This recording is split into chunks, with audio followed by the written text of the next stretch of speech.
कहानी शुरू होती है और हमें एक बूढ़ी औरत दिखाई जाती है। वो अपने ग्रैंड डॉटर को एक कहानी सुनाने लगती है। वो बताती है कि आज से काफी सालों पहले एक शहर में एक लेडी रहा करती थी। वो लेडी प्रोडक्ट सेलिंग का काम करती थी, यानी कि वो एक सेलर थी। वो घर घर जाकर लोगों को सामान बेचा करती थी। फिर एक दिन जब वो सेलर काम से वापस जा रही होती है तो उसे अपनी कार के मिरर में एक काफी बड़ा और पुराना बंगला दिखाई देता है। अब उसे देखते ही वो सेलर वहाँ पर जाने का सोचती है। वहाँ पहुंचकर वो काफी हैरान होती है वहाँ का नजारा देखकर, क्योंकि उस बंगले से बाहर जो गार्डन था वो बहुत ही खूबसूरत था। उस गार्डन की खूबसूरती की वजह ये थी कि वहाँ के वो जो ट्रीज थे वो बड़े ही खूबसूरत अंदाज में कटिंग किए गए थे। इसके बाद वो सेलर उस बंगले के अंदर जाती है। अंदर जाने के बाद वो देखती है कि यहाँ पर तो कोई भी नहीं है, यानी कि वो पूरी जगह वीरान है। बस वहाँ जो है वो है बड़ी बड़ी मशीन्स, जिन्हें देखने से ये साफ पता चल रहा था कि शायद यहाँ किसी जमाने में कोई एक्सपेरिमेंट्स किए जाते थे, क्योंकि ये मशीन्स इस टाइम की नहीं थी, काफी पुरानी थी। अभी वो लेडी आसपास देख ही रही होती है कि तभी अचानक से उसे ऊपर से किसी की आवाज सुनाई देती है। अब उस आवाज का पीछा करते हुए वो जल्दी से ऊपर जाती है। तब उसे एक जगह साए में कोई बैठा हुआ दिखता है। यहाँ पर वो लेडी उसे आवाज लगाती है और सामने आने को कहती है। अब वो जो इंसान होता है वो ऐसा ही करता है और चल के उसके सामने आता है। लेकिन जब वो लेडी उसके हाथों को देखती है तो काफी डर जाती है, क्योंकि उसने अपने हाथों में बहुत सारे हथियार पकड़े हुए थे और उन्हें देखकर वो लेडी वहाँ से जाने का सोचती है। लेकिन तभी वो इंसान उसे आवाज लगाता है और कहता है कि प्लीज रुक जाओ, मत जाओ। और जब वो लेडी मुड़ के पीछे देखती है तो उसे ये बात समझ आ जाती है कि उसने अपने हाथ में कोई भी हथियार नहीं पकड़े हुए, बल्कि ये उसके अपने ही हाथ है जो कि उसे हथियारों जैसे लग रहे हैं। और इस हाथ में बहुत सारी सीजर्स लगी हुई हैं। अब ये ऐसा इसलिए था क्योंकि ये कोई इंसान नहीं था, बल्कि ये इंसानों जैसा एक रोबोट है। यहाँ पर ये लेडी उससे उसका नाम पूछती है तो वो रोबोट कहता है कि मेरा नाम एडवर्ड है। यहाँ वो उसे बताता है कि मैं कोई इंसान नहीं हूँ, बल्कि मैं रोबोट हूँ इंसानों जैसा, लेकिन मैं कंप्लीट नहीं हूँ, यानी कि मैं पूरा नहीं बन पाया। अब ये सुनकर उस लेडी को उस पे काफी तरस आता है। उसे उसके लिए काफी बुरा महसूस होता है। साथ ही साथ वो दिखने में भी खुश नजर नहीं आ रहा था, बल्कि वो सहमा हुआ था। यहाँ पर वो लेडी गौर करती है और देखती है कि उन सीजर्स की वजह से उसके फेस पर बहुत सारे स्कार्स हैं। यहाँ उस लेडी को एडवर्ड पर काफी तरस आता है और वो उसे अकेला ऐसे छोड़कर जाना नहीं चाहती थी, इसीलिए वो उसके साथ हमदर्दी करती है और उसे अपने साथ ले जाती है। फिर एडवर्ड जब उसके साथ गाड़ी में होता है तो वो आसपास की चीजों को बड़े ही गौर से देख रहा होता है और काफी एक्साइटेड था, काफी खुश भी था वो, क्योंकि आज वो पहली बार उस बंगले से बाहर निकला था हमारी इस दुनिया में। फिर वो लेडी उसे अपने घर ले आती है और उसे पहनने के लिए कुछ कपड़े देती है। लेकिन अब क्योंकि एडवर्ड के सीजर्स वाले हाथ थे, इसकी वजह से वो उन्हें नहीं पहन पा रहा था। उसे काफी मुश्किल पेश आ रही थी और तब वो लेडी उसकी हेल्प करती है। फिर वो लंच टाइम में एडवर्ड को अपनी फैमिली से मिलवाती है। अब हालांकि एडवर्ड एक रोबोट है, लेकिन फिर भी वो लेडी एडवर्ड से बिल्कुल इंसानों की तरह ही ट्रीट कर रही थी। वो उसे इंसानों वाला खाना ही खाने के लिए देती है। अब जाहिर सी बात है कि वो खाना खाने में भी उसे बहुत मुश्किल पेश आ रही थी। फिर अगले दिन जब उस लेडी के हस्बैंड ट्रीज की कटिंग कर रही होती है तो तभी वहाँ पर एडवर्ड भी आ जाता है। यहाँ वो अपने सीजर्स वाले हाथों का यूज करके वहाँ के ट्री को खूबसूरत डायनासोर के शेप में कटिंग कर देता है। तब ये देखकर उस लेडी का हस्बैंड काफी हैरान हो जाता है। इसके बाद एडवर्ड वहाँ पर अपने इस आर्ट की मदद से इस पूरी फैमिली का स्ट्रक्चर भी बना देता है, यानी कि वो उस पूरी फैमिली के शेप्स को ट्रीज में कटिंग कर देता है। अब ये देखकर वो सारी फैमिली काफी खुश होती है। अब इस लेडी के घर में एक नया मेहमान आया है और जब ये बात उसके आसपास के लोगों को पता चलती है तो इसीलिए वो फौरन उस नए मेहमान से मिलने चले आते हैं और वो उस लेडी यानी कि उस सेलर से कहते हैं कि हमें पता चला है कि जो तुम्हारे घर नया मेहमान आया है वो काफी टैलेंटेड है, इसीलिए हम रात खाने पर उससे मिलना चाहते हैं। और अब इसी वजह से वो लेडी रात का खाना बनाने में मसरूफ हो जाती है, जिसमें कि एडवर्ड भी उसकी मदद करता है, यानी कि वो अपने सीजर्स की मदद से वेजिटेबल्स को काट रहा था बड़ी ही आसानी से। तभी वो लेडी एक डब्बे की सील को एक मशीन की मदद से खोलने की कोशिश कर रही थी और अब ये देखकर एडवर्ड को एक फ्लैशबैक याद आता है, जिसमें कि हमें वही बंगला दिखाया जाता है जहाँ पर एडवर्ड रहा करता था, यानी जहाँ वो लेडी गई थी और उसने वहाँ पर बड़ी बड़ी मशीन्स देखी थी। यहाँ पर अब हम एक बूढ़े साइंटिस्ट को देखते हैं जो कि उस टाइम कुछ मशीन्स को टेस्ट कर रहा होता है। ये ऐसी मशीन्स थी जो ऑटोमेटिक खाना बना देती थी। इसके बाद वो साइंटिस्ट एक रोबोट के पास जाता है और वो एक हार्ट शेप कुकी उसके चेस्ट पर रख देता है। अब यहाँ पर हम ये बात समझ पाते हैं कि ये इनकम्प्लीट रोबोट कोई और नहीं बल्कि एडवर्ड है, जिसे टाइम के साथ साथ इस साइंटिस्ट ने मजीद एडवांस्ड बनाया। इस साइंटिस्ट ने उस पर बहुत काम किया, बड़ी मेहनत की और तब जाके एडवर्ड बनकर बिल्कुल तैयार हो गया। अब ये साइंटिस्ट एडवर्ड के अंदर इंसानों की सारी फीलिंग्स भी डालता है, क्योंकि असल में वो एडवर्ड को पूरी तरह से एक इंसान बनाना चाहता था और इसीलिए तो उसे इंसानों जैसा रोबोट कहा गया है। लेकिन अभी यहाँ पर एक कमी थी और वो ये कि एडवर्ड के हाथ अभी भी सीजर्स वाले थे। वो इसलिए क्योंकि पहले उसका काम ट्रीज काटना, सैलेड काटना और सब्जियां काटना था, लेकिन अब बहुत जल्द वो साइंटिस्ट एडवर्ड को नए इंसानों जैसे हाथ लगाने वाले थे। इसके बाद सीन शिफ्ट होकर वापिस ही आता है प्रेजेंट टाइम में, जहाँ पर सारे लोग खास मेहमान एडवर्ड से मिलने आए होते हैं। अब यहाँ पर सारे लोग एडवर्ड के हाथों को देखकर काफी हैरान होते हैं, लेकिन इसके बावजूद भी वो उसे जाना चाहते थे क्योंकि उन्हें बड़ी दिलचस्पी थी, इसीलिए वो उसके साथ काफी अच्छे से बिहेव कर रहे थे। रात के टाइम जब एडवर्ड अपने कमरे में सो रहा होता है तो तभी रूम में उस लेडी की बेटी आती है जिसका नाम किम होता है, जो कि काफी दिन के बाद अपने घर वापस आई थी और वो इतने दिन घर से गायब इसी वजह से थी क्योंकि वो अपने दोस्तों के साथ घूमने गई थी। अब ना तो वो एडवर्ड को जानती थी और न ही एडवर्ड को उसके बारे में यानी किम के बारे में कुछ पता था, इसीलिए वो बेड पर लेटा हुआ सहमा हुआ उसे देख रहा था। लेकिन तभी मेकअप हटाते हुए किम की नजर एडवर्ड पर पड़ जाती है। उसे देखकर वो डर जाती है और चिल्लाते हुए अपने कमरे से बाहर आ जाती है। यहाँ किम के पेरेंट्स उसे रिलैक्स करते हैं, जहाँ उसकी मदर किम को समझाती है कि बेटा डरो मत, ये एडवर्ड है और अब से ये भी हमारे साथ ही रहेगा। अब इसके बाद किम की मदर उसे एडवर्ड से मिलवाती है। अगले दिन दिखाया जाता है कि एडवर्ड अपने पड़ोस में जितने भी ट्रीज होते हैं वो उन सभी को बड़े ही खूबसूरत डिजाइन देता है कटिंग करके। यहाँ एडवर्ड ने ऐसा इसलिए किया था क्योंकि सभी लोगों ने उसे काफी पसंद किया, उससे काफी अच्छे से बात की। फिर इसी तरह जब वो अपने पड़ोसी के ट्री को डिजाइन कर रहा होता है तो तभी इसके फौरन बाद एडवर्ड के पास एक डॉग आता है जिसके बाल काफी बढ़ चुके थे। अब यहाँ पर एडवर्ड उसके भी बाल काट के उसको बड़ा अच्छा सा हेयर स्टाइल देता है और जब उस डॉग के ओनर अपने डॉग को देखते हैं तो वो तो बहुत ही खुश हो जाते हैं। इसके बाद हम देखते हैं कि एडवर्ड के बाकी पड़ोसी भी अपने अपने डॉग्स को एडवर्ड के पास लाते हैं बाल कटिंग करवाने के लिए। वो चाहते थे कि उनके डॉग्स का भी अच्छा सा हेयर कट हो। यहाँ एडवर्ड इस काम में काफी एक्सपर्ट था, यानी कि वो इस काम को बड़ी ही तेजी से, बड़ी ही सफाई से करता था। फिर जब वो एक लेडी के छोटे से डॉग को लॉयन के लुक देता है तो वो लेडी अपने डॉग को देखकर बहुत ही खुश हो जाती है। वो इतनी खुश होती है कि एडवर्ड से पूछती है क्या तुम मेरा भी हेयर कट करोगे। तब एडवर्ड ऐसे करता है और वो उसके भी बाल कटिंग करना शुरू करता है, जहाँ एडवर्ड बड़े ही बेहतरीन तरीके से उसके बाल काटता है। अब ऐसा होते ही वहाँ पर जितनी भी फीमेल्स होती हैं वो सारी की सारी एडवर्ड से अपना हेयर कट करवाती हैं। यहाँ तक कि वो सेलर भी जो कि एडवर्ड को यहाँ तक लाई थी। अब क्योंकि एडवर्ड काफी टैलेंटेड था, वो अपने काम की, अपने स्किल्स की वजह से काफी मशहूर हो गया था। यहाँ तक कि उसे टीवी शो पर भी बुलवाया जाता है। यहाँ पर सारे लोग एडवर्ड से कहते हैं कि आपको तो अपना एक सैलून खोलना चाहिए क्योंकि उसका काम काफी अच्छा है, तारीफ के काबिल है। लेकिन जाहिर सी बात है कि सैलून खोलने के लिए उसे पैसे चाहिए होंगे, इसीलिए वो सेलर एडवर्ड को बैंक में लेकर जाती है ताकि वो वहाँ से लोन ले सके सैलून बनाने के लिए। लेकिन बैंक वाले एडवर्ड को लोन नहीं देते।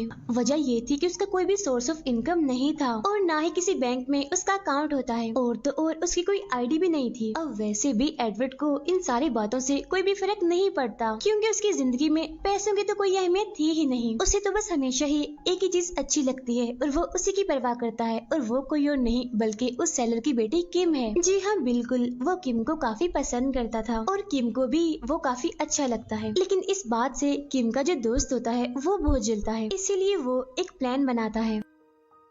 वो किम से कहता है कि रात को हम मेरे पेरेंट्स के घर पर जाएंगे उनसे मिलने के लिए और वहाँ पर जो मेरे फादर की वैन है उसे हम चुरा लेंगे। फिर उस वैन को वहाँ से लेने के बाद हम एक सेपरेट जगह पर जाएंगे जहाँ पर हम बहुत सारा टाइम एक साथ गुजार सकते हैं और वैसे भी मेरे फादर को इंश्योरेंस के पैसे मिल जाएंगे। और हाँ, लेकिन इस काम के लिए हमें एडवर्ड की मदद चाहिए होगी क्योंकि सिर्फ एडवर्ड ही अपने सीजर्स वाले हाथों से उस लॉक को खोल पाएगा। अब यहाँ एडवर्ड किम के कहने पर उनके साथ जाने के लिए मान जाता है। फिर प्लान के मुताबिक जब वो लॉक खोल के घर के अंदर जाते हैं तो तभी वहाँ पर चोरी का अलार्म बजने लगता है। अब जिस रूम में एडवर्ड गया होता है वहाँ के सारे शटर्स अपने आप से बंद होने लगते हैं और बाहर से किम और उसके बाकी साथी भाग जाते हैं। अब हालांकि किम जाना नहीं चाहती थी, वो एडवर्ड को भी उस रूम से बाहर निकालना चाहती थी, लेकिन उसका जो दोस्त होता है वो उसे ऐसे करने नहीं देता और वो उसे जबरदस्ती अपने साथ ले जाता है। वो उसे कहता है कि हमें जल्द से जल्द यहाँ से निकलना होगा क्योंकि पुलिस आने वाली है यहाँ पर। असल में किम के दोस्त ने ये सारा कुछ इसीलिए किया था क्योंकि वो एडवर्ड से काफी जलता था। वजह ये थी कि किम एडवर्ड को पसंद करती थी। इतनी ही देर में वहाँ पर पुलिस पहुँच जाती है और वो एडवर्ड को पकड़ लेते हैं। लेकिन एडवर्ड यहाँ पर ये बात नहीं बताता कि मेरे साथ किम और उसके दोस्त भी थे। फिर एडवर्ड को जज के सामने पेश किया जाता है, लेकिन जज एडवर्ड को छोड़ देता है क्योंकि उनके मुताबिक एडवर्ड पिछले कई सालों से बिल्कुल अकेला था। वो इतना सीधा है कि उसे सही और गलत में कोई भी फर्क नहीं पता। इसके बाद एडवर्ड घर वापस आ जाता है जहाँ पर किम उसे कहती है, थैंक यू एडवर्ड, तुमने मेरी जान बचाई, हमारा नाम नहीं ले दिया। यहाँ पर किम एडवर्ड से कहती है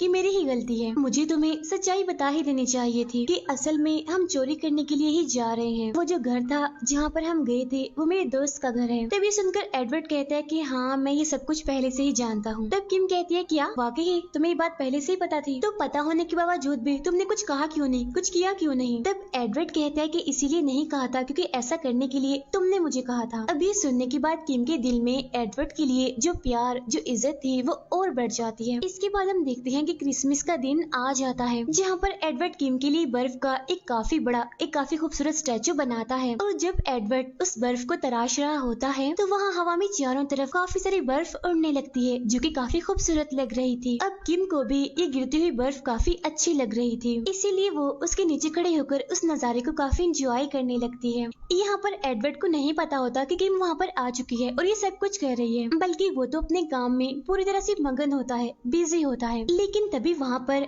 किम का दोस्त आ जाता है और वो वहाँ आते ही काफी जोर से किम को कहता है, हाय। इतनी तेज आवाज सुनकर एडवर्ड का ध्यान भटक जाता है और इसीलिए गलती से उसे किम का हाथ कट जाता है। तभी यहाँ पर किम की मदर भी आ जाती है। तभी यहाँ पर किम अपनी मदर को बताती है कि एडवर्ड ने जानबूझकर नहीं किया, ये सब एक एक्सीडेंट था। फिर किम की मदर उसे अंदर ले जाती है और उसकी बैंडेज करती है। बाहर हमें किम का दोस्त दिखाया जाता है जो कि एडवर्ड से काफी मिसबिहेव करता है। वो उसे धक्का देता है और उसे उल्टी सीधी बातें करता है। वो उसे कहता है कि पागल हो तुम, निकल जाओ यहाँ से। तब एडवर्ड काफी दुखी होते हुए नाराज होकर वहाँ से जाने लगता है। यहाँ तक कि उसने जो कपड़े पहने होते हैं वो उन्हें भी सीजर से काट देता है। यहाँ पर वो बिल्कुल अपनी पहले वाली हालत में आ जाता है। यहाँ के ट्रीज को उसने जो खूबसूरत डिजाइन दिया था वो उन ट्रीज को भी एक एक करके काटना शुरू करता है। और यहाँ एडवर्ड के वो सारे पड़ोसी जो कि कभी उसके दोस्त हुआ करते थे, चोरी वाली बात की बात वो सारे ही एडवर्ड से काफी डरते हैं। अब ये सब देखकर उनमें से ही एक लेडी पुलिस को कॉल कर देती है। उधर हम किम को देखते हैं जो कि अपने दोस्त की जेलसी वाली बात की वजह से काफी परेशान है, इसीलिए वो अपने दोस्त पर काफी चिल्लाती है, उस पर काफी गुस्सा करती है और उससे अपना ताल्लुक तोड़ लेती है। और एडवर्ड भी बेचारा काफी परेशान होकर सड़क के किनारे पर बैठा होता है। लेकिन तभी अचानक से उसके पास एक डॉग आता है। अब इस डॉग के भी बाल काफी बड़े बड़े थे और जब एडवर्ड इस डॉग को देखता है तो उसका गुस्सा ठंडा हो जाता है, इसीलिए वो सारी बातें भूलकर वापस घर आ जाता है। जहाँ घर में किम अकेली होती है क्योंकि सारे लोग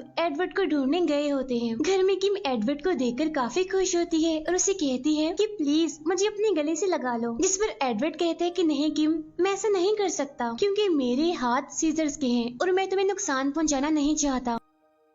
तब ये सुनकर किम खुद उसके पास जाती है और खुद ही उसे गले से लगा लेती है। अब यहाँ इस टाइम में एडवर्ड को वो टाइम याद आता है जब वो साइंटिस्ट एडवर्ड को पूरा इंसान बनाने के लिए उसके लिए इंसानों वाले हाथ लेकर आया था। लेकिन इससे पहले कि वो साइंटिस्ट उसे इंसानों वाले हाथ लगा पाता, उसे हार्ट अटैक हो जाता है जिससे कि उस साइंटिस्ट की वहीं पर ही मौत हो जाती है। और यही वजह होती है कि आज भी एडवर्ड के हाथों की जगह वो सीजर्स है। उधर हम किम के दोस्त को देखते हैं जो कि बहुत ही गुस्से में होता है और वो अपने दोस्तों के साथ होता है और वो बहुत सारी शराब पी लेता है, इसीलिए वो गाड़ी लेकर किम के घर के पास आता है। अब यहाँ एडवर्ड को ये बात पता चल जाती है कि किम का दोस्त किस कदर खतरनाक ड्राइविंग कर रहा है। तब एडवर्ड को ख्याल आता है कि किम का छोटा भाई भी तो घर के बाहर ही है, इसीलिए वो फौरन घर से बाहर आता है। लेकिन इससे पहले कि किम के भाई का एक्सीडेंट होता उस गाड़ी से, एडवर्ड फौरन आगे आकर उसे बचा लेता है। अब उसे बचाने के चक्कर में वो दोनों साइड पे जाके गिरते हैं। तब एडवर्ड की सीजर्स किम के भाई के मुंह पे लग जाती हैं, जिससे कि उसका चेहरा काफी हद तक जख्मी हो जाता है। अब इसी वजह से किम का भाई चिल्ला रहा होता है। तब उसकी आवाज सुनकर किम के पेरेंट्स और आसपास के सारे लोग भी आ जाते हैं। अब हालांकि यहाँ पर एडवर्ड अपने तरफ से किम के भाई को रिलैक्स करने की कोशिश कर रहा था, लेकिन सबको ये लग रहा था कि एडवर्ड उस बच्चे पर हमला कर रहा है। और तब गलती से किम के फादर को भी एडवर्ड की सीजर्स लग जाती हैं। और तब इसके बाद किम का दोस्त एडवर्ड पर हमला कर देता है। अब खुद को बचाने के लिए एडवर्ड किम के दोस्त को भी जख्मी कर देता है, लेकिन तभी वहाँ पर पुलिस आ जाती है, इसीलिए एडवर्ड वहाँ से भागने लगता है। असल में एडवर्ड वापिस से उसी बंगले में जाना चाहता है, इन्हें जहाँ पर वो रहता था, और वहाँ से वो इस दुनिया में आया था। असल में वो बंगला कोई आम बंगला नहीं था, बल्कि वो बंगला ही असल में मशीन्स की, रोबोट्स की दुनिया था। अब यहाँ किम ये बात जानती थी कि एडवर्ड वहीं पर ही गया होगा, इसीलिए वो भी उसके पास जाती है उसी बंगले में। अब उसे वहाँ पर एडवर्ड मिल जाता है, जो कि काफी उदास बैठा हुआ था, इसीलिए किम भी उसके पास आके बैठ जाती है। और तभी किम के पीछे पीछे उसका दोस्त भी आ जाता है। अब यहाँ उसके पास एक गन भी होती है, जिसके जरिए वो एडवर्ड पर शूट करता है। साथ ही साथ वो एडवर्ड को काफी बुरी तरह से मारता भी है। और तभी यहाँ किम एडवर्ड को बचाने के लिए अपने दोस्त पर हमला कर देती है। तब इस वजह से वो किम को स्लैप भी करता है और उसे धक्का भी देता है। अब इस बात से एडवर्ड को बहुत ही गुस्सा आता है, इसीलिए वो अपने हाथ पर लगी हुई सीजर्स उसके आर पार कर देता है और उसे विंडो से नीचे फेंक देता है, जिसकी वजह से उसकी वहीं पर ही मौत हो जाती है। यहाँ पर किम एडवर्ड से कहती है कि एडवर्ड, मैं भी तुम्हें प्यार करती हूँ। इसके बाद वो एडवर्ड को गुड बाय कह के घर से बाहर आ जाती है। अब यहाँ पर किम के हाथ में सेम वैसा ही हाथ था जो कि एडवर्ड का था, यानी कि सीजर्स वाला। यहाँ उस बंगले के बाहर किम के बहुत सारे लोग पहुँच चुके थे। यहाँ पर किम उन सभी को एडवर्ड का हाथ दिखाती है, जो कि असल में एडवर्ड का था ही नहीं। यहाँ पर किम उन सभी से कहती है कि मेरे दोस्त ने और एडवर्ड ने एक दूसरे को मार दिया है। और अब इसके बाद सारे के सारे वापिस से अपने घर चले जाते हैं। इसके बाद कहानी वापिस से प्रेजेंट टाइम में आती है, यानी जहाँ वो बूढ़ी औरत अपनी ग्रैंड डॉटर को कहानी सुना रही थी। यहाँ पर वो बूढ़ी औरत ये बात रिवील करती है कि असल में वो जो किम थी वो कोई और नहीं बल्कि मैं ही हूँ। मुझे इस बात पर यकीन है कि एडवर्ड आज भी जिंदा होगा, क्योंकि जैसा कि मैंने बताया है कि वो इंसान नहीं है बल्कि वो एआई है, यानी कि आर्टिफिशियल इंटेलिजेंस, जिसकी उम्र हमेशा बढ़ेगी, कभी कम नहीं होगी। फिर उस बूढ़ी औरत यानी कि किम की ग्रैंड डॉटर उसे पूछती है कि एडवर्ड आपको प्यार करता था, आप भी उसे प्यार करती थी, तो फिर आप एडवर्ड से मिलने क्यों नहीं गई? तब यहाँ पर किम कहती है क्योंकि बेटा अब मैं बूढ़ी हो चुकी हूँ और मैं चाहती हूँ कि एडवर्ड हमेशा ही मुझे वैसे ही याद रखे, मुझे वैसे ही सोचे जिस तरह की मुझे उसने आखिरी टाइम में देखा था। तब उसकी ग्रैंड डॉटर उससे पूछती है कि आप इतने यकीन से कैसे कह सकती हैं कि वो जिंदा होगा? तब किम कहती है क्योंकि जब पहली बार एडवर्ड नीचे आया था, यानी कि हमारी दुनिया में, तो यहाँ पर पहली बार बर्फ पड़ी थी और आज भी यहाँ पर बर्फ पड़ती रहती है। और अगर एडवर्ड ऊपर नहीं होता तो यहाँ पर बर्फ कभी भी ना पड़ती। इसके बाद हम देखते हैं कि एडवर्ड ने जिस तरह से बर्फ को काटकर एंजल बनाया था, उसी तरह वो उस बंगले के अंदर अपने हाथों से बहुत सारे स्टैचूज बना रहा था। और जब वो बर्फ को तराश रहा था और उससे निकलने वाली बर्फ शहर में गिर रही होती है, जिस तरह से आज से कई साल पहले क्रिसमस के दिन भी गिर रही थी। और उन स्टैचूज में एक स्टैचू किम का भी था। अब इसी सीन के साथ ही ये मूवी यहीं पर एंड हो जाती है।